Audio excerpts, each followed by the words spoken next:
Hi, my name is Gabrielle Payne, and I'll be doing my Office of Research Integrity presentation on Dr. Nasser Chegini.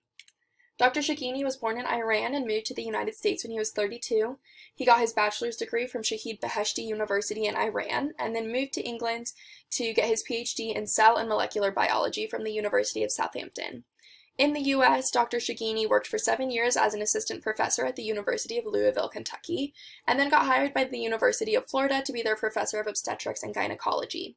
He became a member of their Wound Institute and was the lead researcher of the OBGYN department. In 2004, he was given the UF Research Foundation Award, and then he also received over $4 million in federal grants from the National Institute of Health. Ultimately, Dr. Chegini retired in 2012 due to an investigation being launched into his misconduct. Dr. Chegini's research centered mainly on the female reproductive tract and wound healing in that area. He looked at how growth factors, cytokines, and hormones influence the rate of healing, particularly in issues such as uterine leiomyomas and endometriosis. Leiomyomas are non-cancerous fibroids that develop in the uterine tissue, the locations of which you can see in the left picture. And endometriosis is when the endometrium or uterine lining grows on the ovaries, fallopian tubes, or other surrounding tissue, which can be incredibly painful. The last paper of Dr. Chegini's to be under ORI review focused specifically on the role of matrix metalloproteinases, or MMPs, in uterine healing. MMPs monitor the rate of ECM turnover, or how quickly those cells are sloughed off and regenerated, so they play a key role in determining the integrity of the endometrial tissue. Breakthrough bleeding is a common problem for women using contraceptives, especially those that are progestin-only systems, because the altered hormone levels upregulate MMP activity. Ovarian steroids and cytokines such as interleukins and tumor necrosis factors have been shown to regulate MMPs, and these factors can be monitored through doxycycline use, which is abbreviated DOX in Dr. Chegini's papers. Previous studies with mouse models have shown that DOX is effective in reducing breakthrough bleeding by regulating the cytokines and chemokines that influence MMP activity, so Dr. Chegini and his team sought out to support that in an in vitro model as well. They did so by gathering glandular, epithelial, and stromal cells from the endometrium from premenopausal women who were undergoing medically necessitated hysterectomies.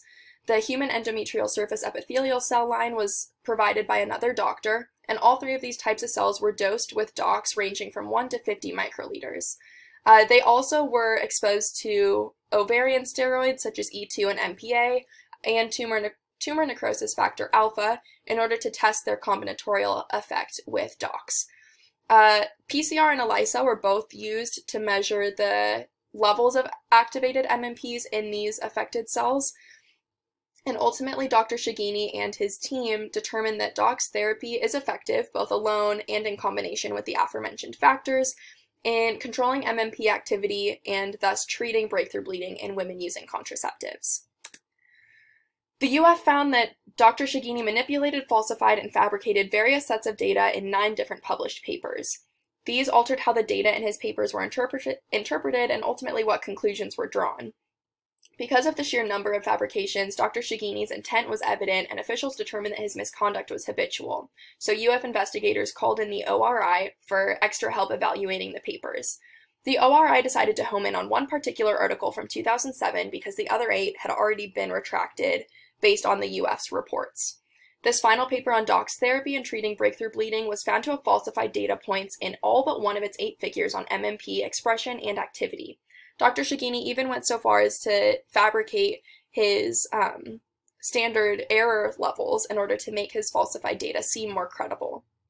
Figures 2A and 2B are on the left, and the bottom right panel of figure 8 is visible on this slide, all of which are examples of how Dr. Chegini altered his data to support his hypothesis.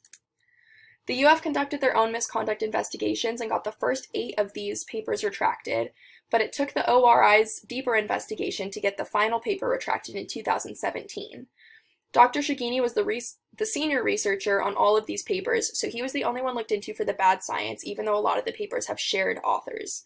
The papers listed here were all published from 2003 to 2008 and were retracted between 2014 and 2017. You can see in magenta the number of times that each of these papers was cited before it was retracted, which totaled an accumulative 334 times. Dr. Chegini was found to have falsified data points and standard errors of the mean in the majority of the figures published in his Journal of Reproductive Immunology paper in 2007.